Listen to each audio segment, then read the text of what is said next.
Welcome to the Kottke Ride Home for July 16th, 2021. I'm Glenn Fleischman, in for Jackson Bird, who is on vacation.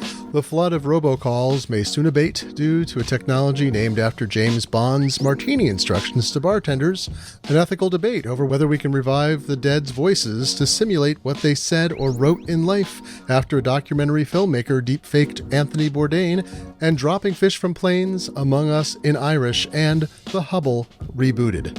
Here are some of the cool things from the news today. We all hate robocalling. Those are the automated, unsolicited calls made in the billions that ring our cell phones and ever-declining home lines that try to defraud us by selling us crap, claiming they're the IRS, or getting our credentials or personal information. They're also mostly illegal by nature, even if a small percentage of them offer a legitimate service or product. It's illegal to autodial. It's illegal to use a computerized or pre-recorded voice. It's illegal to call before 8 a.m. or after 9 p.m. in your time zone. If you stuck your number on the National Do Not Call Registry, it's illegal for commercial firms to call you, even if they're legitimate businesses.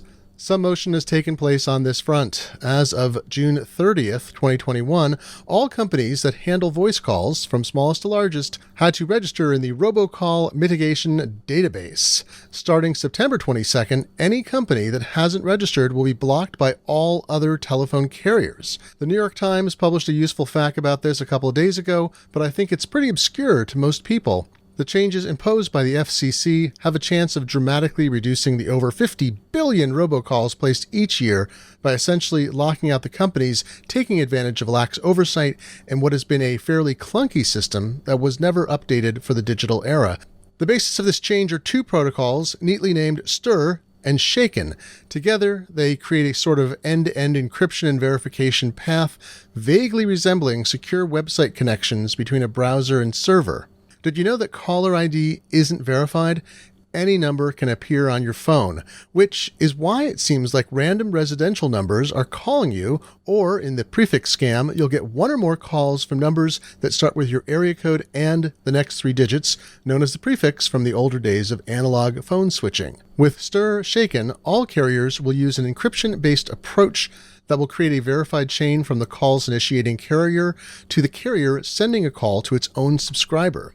You can see that in use today. On an iPhone, a wee tiny check mark appears in your recents list for verified calls, but oddly, not on the incoming call screen. Google took a different approach. On phones running versions of Android that support this since late 2020, a check mark in a badge and the text verified call appear on the incoming call screen. While all carriers were supposed to register by June 30th with that robocall database, only those with 100,000 lines or more had to also have STIR SHAKEN in place. Smaller carriers have up to another 2 years, though the registration means they're a lot easier to track down than they were in the past. Most robocalling comes via voice over IP or VoIP services that offer bulk ranges of North American numbers to parties overseas. These parties, far from the reach of American law enforcement, then use those numbers, often coupled with faked caller ID, to generate massive numbers of simultaneous calls before carriers try to cut them off. Carriers have some limitations on how they can block known spammers because they must carry all legitimate calls. Each U.S. carrier has a free app you can install that lets you permit them to block calls to you at the network level that they believe are spam based on mass calling patterns. Some of these apps have paid tiers too, but you don't need to pay for the basic network anti-spam option. I put links in the show notes to the download information for the major carriers' apps. Okay, so you're probably curious what STIR SHAKEN stands for. It's Secure Telephone Identity Revisited and Signature-Based Handling of Asserted Information Using Tokens. I'm sure you're glad you asked.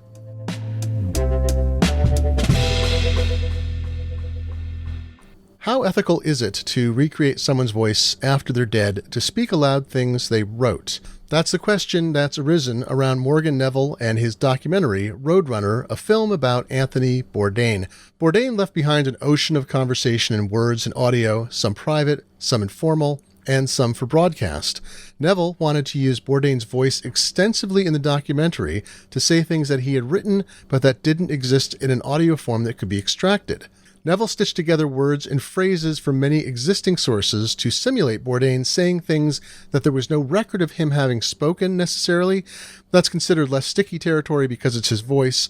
Helen Rosner writes in The New Yorker, quote, "Throughout the film, Neville and his team used stitched-together clips of Bourdain's narration pulled from TV, radio, podcasts, and audiobooks," end quote. But she wondered how audio existed of Bourdain speaking the words of a private email Bourdain sent to his friend, the artist David Cho. Neville told Rosner that he got in touch with an AI firm to create a simulation of Bourdain's voice, something that's commonly labeled a deep fake after machine-based deep learning when it's designed to deceive. Neville told Rosner, quote, "But there were 3 quotes there I wanted his voice for that there were no recordings of. If you watch the film, other than that line you mentioned, you probably don't know what the other lines are that were spoken by the AI, and you're not going to know.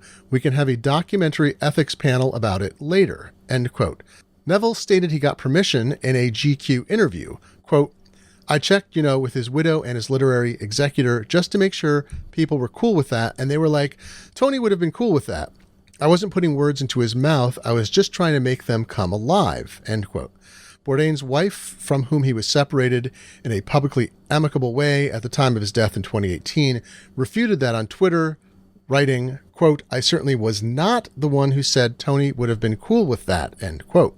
That led to a follow-up statement from Neville published, among other places, in Entertainment Weekly, quote, "There were a few sentences that Tony wrote that he never spoke aloud. With the blessing of his estate and literary agent, we used AI technology. It was a modern storytelling technique that I used in a few places where I thought it was important to make Tony's words come alive," end quote. Justin Hendricks, the CEO and editor of Tech Policy Press, interviewed Sam Gregory about this topic. Gregory is program director of the nonprofit Witness organization, which helps people use video and technology to protect human rights. Gregory said regarding the Bourdain simulation, quote, "It's less this idea that there's this spectacular novelty, like the Tom Cruise deepfake. It's the idea that in our daily consumption of news or of content on YouTube or TikTok, we're going to see more and more content that is this hybridized content. And so then, how do we think about the necessary laws? We might have laws that say you can't use someone's likeness without their permission, as we do in some countries, right? But also, what are the kinds of non-legal guardrails and the norms and principles around it?" End quote. Gregory asks how we consider consent in 2 directions in this case. Bourdain is dead and it's a private email that the AI-generated voice is reading aloud. If Bourdain didn't consent to either of those things when he was alive, how do you manufacture it after he's gone? Gregory talks about how he might perceive the difference between deepfaked audio and a video recreation. Quote, "I was actually doing a thought experiment myself before this and saying, if they'd animated Anthony Bourdain's face and made him say these things, how would the people have felt about that? And I think there would have been an even stronger reaction there because it would have been like you're appropriating his likeness," end quote. Rosner, the New Yorker writer who elicited this detail from the documentary maker, tweeted in response to the reaction, quote, "The inherent squickiness of replication tech plus people's intensely personal ties to Bourdain work together to cloud the fact that this is basically someone reading, 'My dearest Annabelle, today we march towards Gettysburg over Ashokan farewell,' and that cloud itself is fascinating," end quote. The notion of using deceased people's voices and images for other purposes, typically commercial, is nothing new. One of the best is a pastiche of clips used by Steve Martin in Dead Men Don't Wear Plaid, a comedic film noir homage in 1982 that has the very best joke about making coffee. I cannot imagine the amount of detail that went into licensing the clips for the movie. But all those clips were from films and appeared in the context of a satirical film. The best commercial example involves Fred Astaire, who was shown, after his death in 1997, dancing with a dirt devil vacuum cleaner in modified clips from Royal Wedding and Easter Parade. His widow, Robin Astaire, told the AP at the time, quote, "He was always receptive to new proposals. He would have used a vacuum cleaner in a minute. Why, he used a mop in the 1930s. There is no doubt in my mind that Fred would have accepted this. I'm sorry if it offends some people. There will be many more who will enjoy these commercials," end quote. Fred's son, Fred Jr., was supportive, but his sister, Ava Astaire Mackenzie, said she was, quote, "saddened that after his wonderful career he was sold to the devil," end quote. She also got rid of her Dirt Devil vacuums. It's not ironic that Robin Astaire also fought for and won passage into law in California of what became known as the Astaire Celebrity Image Protection Act in 1999. It aimed to give heirs and estates greater control of the right of publicity after someone had died.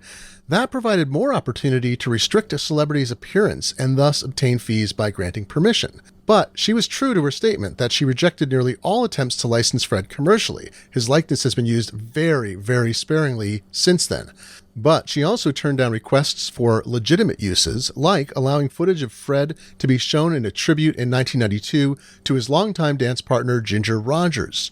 Anyway, did you know Fred Astaire became enamored of skateboarding late in life? He was awarded a lifetime membership to the National Skateboard Society of America after he fell and broke his wrist at age 78. His family persuaded him to stop. Back to Bourdain. This podcast's eponym, Jason Kotke, concluded on the Bourdain simulation on kotke.org, quote, as a post hoc ethics panel of one, I'm going to say this doesn't appeal to me, but I bet this sort of thing becomes common practice in the years to come, much like Errol Morris's use of reenactment in The Thin Blue Line.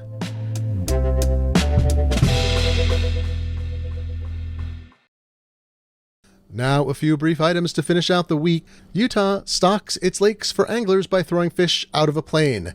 After an Instagram post a few days ago demonstrating and celebrating this act, the New York Times spoke to Utah officials to ask, WTF? WTF? Well, it works pretty well, and it's been going on for a long time. Quote, their survival rate is 95%, according to the Wildlife Division, which said it can drop up to 35,000 2-inch fish in a single flight, enough to replenish about 40 to 60 lakes a day.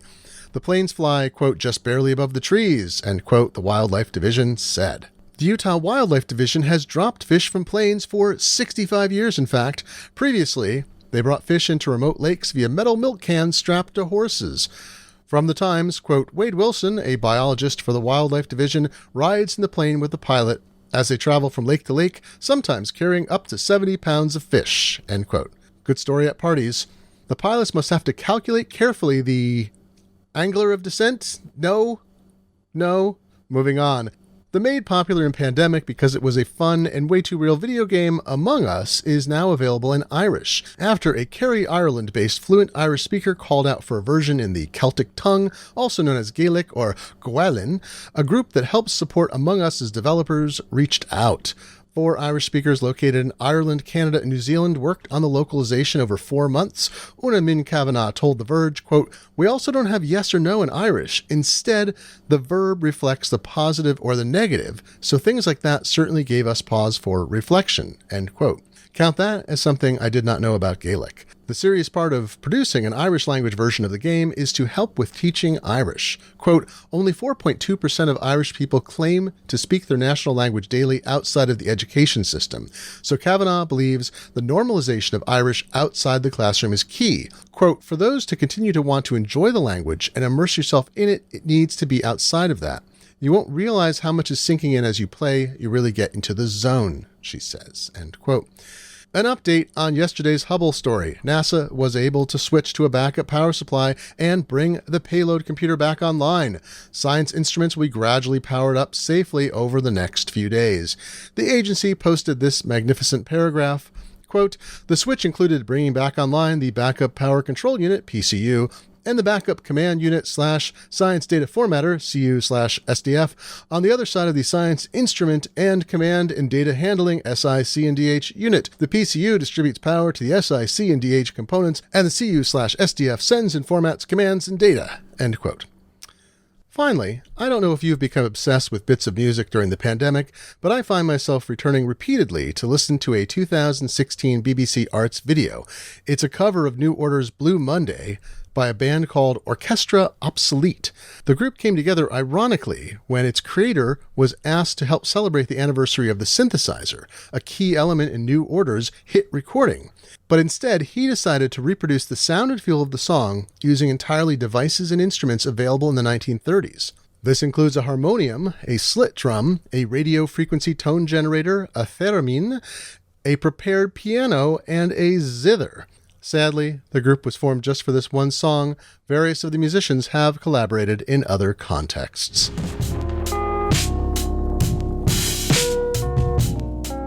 And that is it for today. This show was produced by Ride Home Media and Kottke.org.